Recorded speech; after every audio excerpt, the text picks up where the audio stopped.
নমস্কার বন্ধুরা, আজ মহাকুম্ভ যাত্রার দ্বিতীয় দিনে আমরা বারাণসীতেই স্টে করব। সকালে উঠে ফ্রেশ হয়ে ব্রেকফাস্ট করে নেব। এটি গ্লোবাল ক্যাফে, দশাশ্বমেধ ঘাটের একদম পাশেই। এখান থেকে আমরা ডোসা খেয়ে নিলাম। এরপর আমরা বেরিয়ে যাব নৌকা পার হেড 250 টাকায় রাজি হয়ে গেল। মহাকুম্ভের জন্যই এই ভিড়, আর তার জন্য দামটাও একটু বেশিই ছিল। আমরা যাত্রা শুরু করলাম দশাশ্বমেধ ঘাট থেকে। বারাণসীতে প্রায় 80টির বেশিও ঘাট রয়েছে, যেগুলির অধিকাংশই 17শো শতাব্দী বা 18শো শতাব্দীর মারাঠা রাজাদের নির্মাণ করা।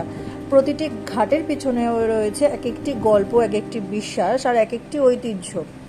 কেউ আসে এখানে পূর্ণ অর্জনের আশায়, কেউ আসে অন্তিম যাত্রা। এই যে মণিকর্ণিকা ঘাট, যেখানে আজও দিন রাত চিতার আগুন নেভে না, আর জন্ম মৃত্যু এই চক্রকে খুব কাছ থেকে দেখা যায় বারাণসীতে। এরপর আছে আশি ঘাট, যেখানে গঙ্গা ও আশি নদী মিলনস্থল। এছাড়াও আছে হরিশ্চন্দ্র ঘাট, যেটি একটি শবদাহ ঘাট, কিন্তু দশাশ্বমেধ বা মণিকর্ণিকার তুলনায় কিছুটা শান্ত। রাজা হরিশ্চন্দ্রের নাম অনুসারে এই ঘাটের নাম হয়েছিল।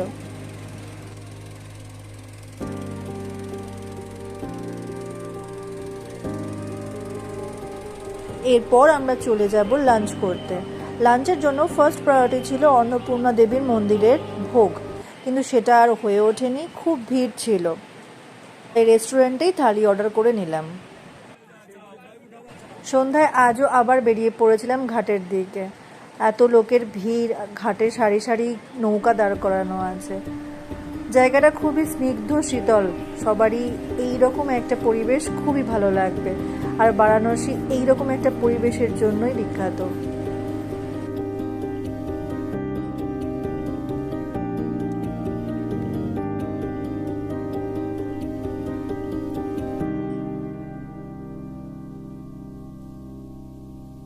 আমাদের ব্যাড লাগ যে আমরা এবারে গঙ্গারতি দেখতে পেলাম না। এত ভিড়ের জন্য গঙ্গারতি বন্ধ রাখা হয়েছে।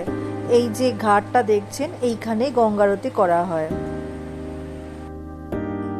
কিছুক্ষণ ভেবে ডিসাইড করলাম বারাণসীতে এসে কাশী বিশ্বনাথ ধামের দর্শন করব না, তাই লাইনে লেগে গেলাম। কিন্তু বিশ্বাস করবেন না, এটা ছিল আমাদের চরম ভুল ডিসিশন। প্রচণ্ড ভিড়। প্রথমে মেয়েকে নিয়েই লাইন দিয়েছিলাম, ভাবলাম কতক্ষণই বা হবে। তারপর যখন মেয়ে সেখানে অতিষ্ঠ হয়ে যাচ্ছে, মাকে বললাম মেয়েকে নিয়ে চলে যাও। মায়েরা সবাই মেয়েকে নিয়ে বেরিয়ে গেছিল, আর আমরা কাশী বিশ্বনাথ ধামের দর্শনের জন্য এগিয়ে গঙ্গা দুয়ার থেকে।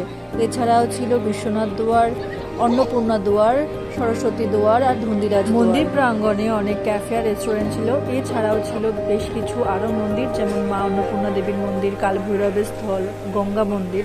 আর মূল গর্ভগৃহে ছিল কাশী বিশ্বনাথ ধামের একটি জ্যোতির্লিঙ্গ। আরও কিছুটা যাওয়ার পরে আমাদেরকে মোবাইল ফোন জমা দিয়ে দিতে হয়েছিল। এরপর প্রায় 6 ঘন্টা লাইন দেওয়ার পরে অবশেষে আমরা আমাদের মহাদেবের দর্শন করে ছুটতে ছুটতে রাত 11টার দিকে আমাদের গেস্ট হাউসে পৌঁছালাম। এই ঠিক রাস্তার পাশেই আমাদের হোটেল প্রকাশ গেস্ট হাউস।